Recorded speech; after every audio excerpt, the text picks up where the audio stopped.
Good morning students. मैं राजेंद्र प्रसाद सूर्य world school के YouTube channel पर आपका हार्दिक अभिनंदन करता हूं। आज हम पढ़ेंगे कक्षा 9 का चैप्टर फॉर दो चरों वाले रैखिक समीकरण और इसके अंतर्गत एक्सरसाइज 4.4 बिल्कुल छोटी सी एक्सरसाइज है, 2 क्वेश्चन है आसान से। तो चलो देखते हैं। पहला क्वेश्चन है,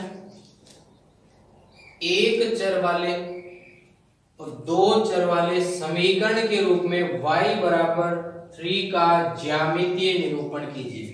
समीकरण क्या दे रखा है ध्यान दीजिए। फर्स्ट क्वेश्चन में इक्वेशन आपको दिया है y is equal to 3। y is equal to 3। पहला पॉइंट कह रहा है एक चर वाले समीकरण के रूप में।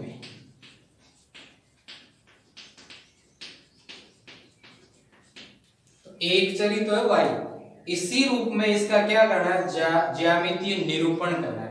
मतलब यदि हम एक्सिस खींचे तो एक्सिस में देखिए एक एक्स एक्सिस हो जाता है, एक वाई एक्सिस हो जाता है, एक एक्स एक्सिस हो जाता है, एक वाई एक्सिस हो जाता है।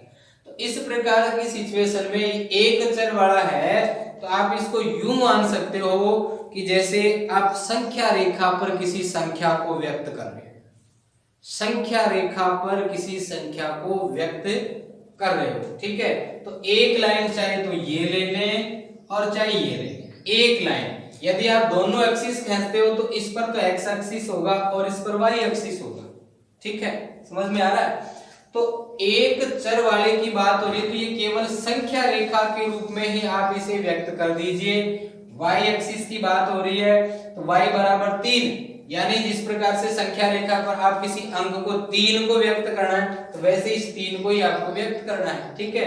y बराबर 3 कह रहा था, आप इस प्रकार से खड़ी y एक्सिस को ले लीजिए और इस पर ये जो है यहाँ पर 0 हो जाता है, ये 1 हो गया, ये 2 हो गया और यहाँ जो है 3 हो जाए। तो ये जो पॉइंट है ये y बराबर 3 हो जाएगा यहाँ, ओके। यदि लाइन को इस प्रकार से भी कर लेते तो कोई फर्क नहीं पड़ना, ठीक है। लेकिन यदि दो चर वाले रैखिक समीकरण के रूप में यहां बात करी जाए, दो चर वाले समीकरण,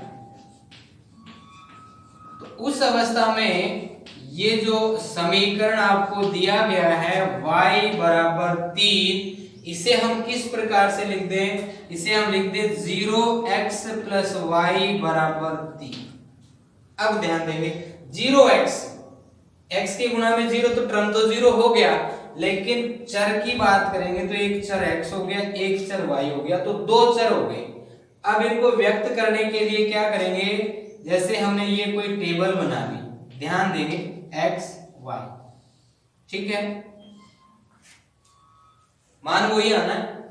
अब देखिए टेबल में यदि मैं यहां x की वैल्यू 0 रखता हूं तो 0 इंटू 0 0 ही हुआ, y की वैल्यू 3। यदि x की वैल्यू में 1 पुट अप करता हूं तो 0 इंटू 1 फिर से 0 हो गया, y की वैल्यू वही 3। यदि मैं 2 पुट अप करता हूं x की वैल्यू तो 0 इंटू 2 फिर 0 हो गया, तो y की वैल्यू वही 3 फिर से, क्लियर।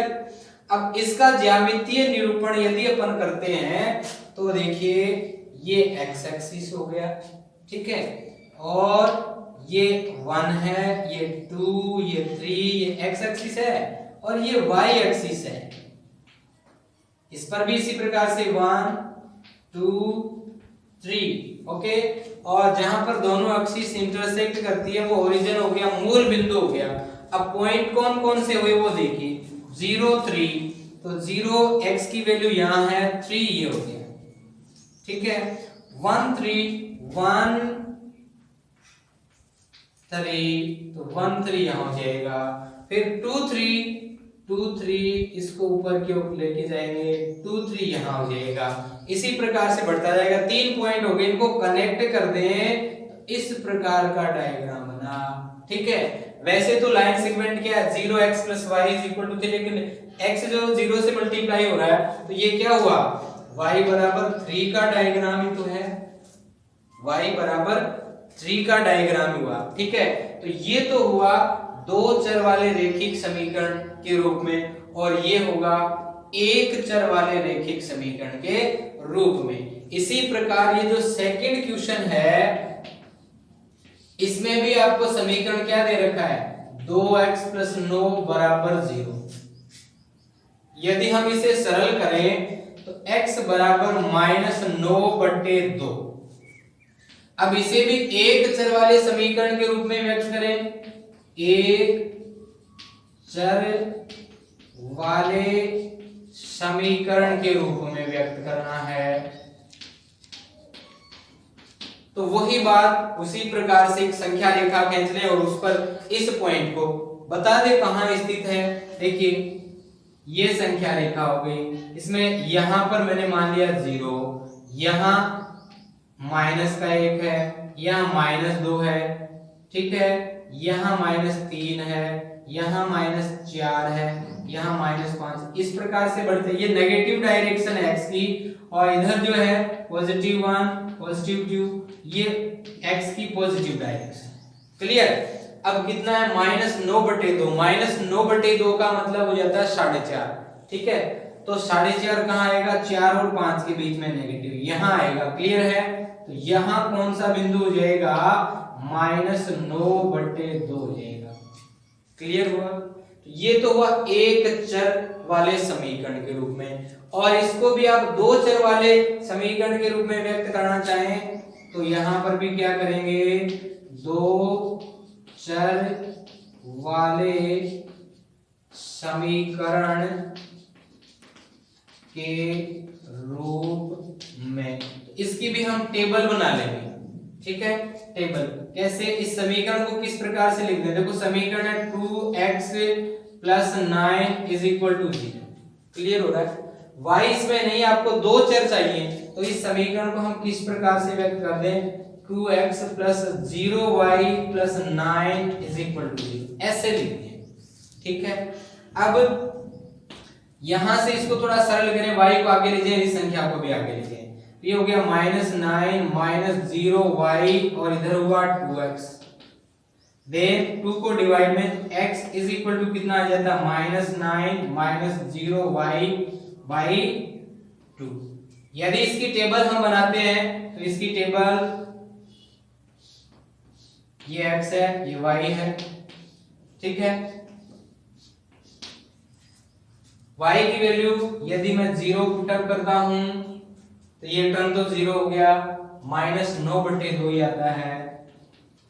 1 पुटअप करें तो 0 × 1 फिर 0 हो गया, तो -9/2 ही आएगा। और यदि 2 पुटअप करते हैं y की वैल्यू तो भी -9/2 ही आएगा। अब इसका ज्यामितीय निरूपण किया जाए तो इसी प्रकार से एक्सिस हम खींच लेते हैं, ठीक है। एक्सिस देखो, ये एक्सिस, ये x की पॉजिटिव डायरेक्शन, ये x की नेगेटिव डायरेक्शन, ये y की पॉजिटिव, ये y की नेगेटिव। अब इधर 1 2 3 4, इधर हो जाएगा -1 -2 -3 -4 -5, इस प्रकार से चलेगा। इधर 1 2 ऐसे 3 4 ऐसे चलेगा। और जहां पर दोनों एक्सिस इंटरसेक्ट करते हैं वो 0 0 है ही मूल बिंदु, ओरिजिन, ठीक है। पहला पॉइंट है -9/2 and 0, तो -9/2 and 0 यहां हुआ, ठीक है। फिर है -9/2 and 1 है, -9/2 तो यही है, 1 यहां है, ये पॉइंट हो जाएगा कुछ यहां। फिर तीसरा पॉइंट -9/2 and 2, तो -9/2 तो यही है और 2 ये रहा, ये पॉइंट लगभग हो जाएगा कुछ यहां, ओके। ये थर्ड पॉइंट हो गया। तीनों पॉइंट्स को कनेक्ट कर दें तो इस प्रकार का लाइन सेगमेंट हमें प्राप्त होगा, ठीक है। ये हुआ, तो ये हुआ दो चर वाले रैखिक समीकरण के रूप में दिए गए समीकरण का ज्यामितीय निरूपण। ये एक्सरसाइज थी 4.4। इसके साथ ही कक्षा 9th का जो 4th चैप्टर है वो कंप्लीट होता है। उम्मीद है आपको पसंद आया होगा, समझ में भी आया होगा। तो अपने वीडियो को लाइक और शेयर जरूर कर देंगे तथा वीडियो को चैनल को सब्सक्राइब जरूर कर लेंगे ताकि आगे आने वाले वीडियोस के नोटिफिकेशन आपको टाइम टू टाइम मिलते रहें। धन्यवाद।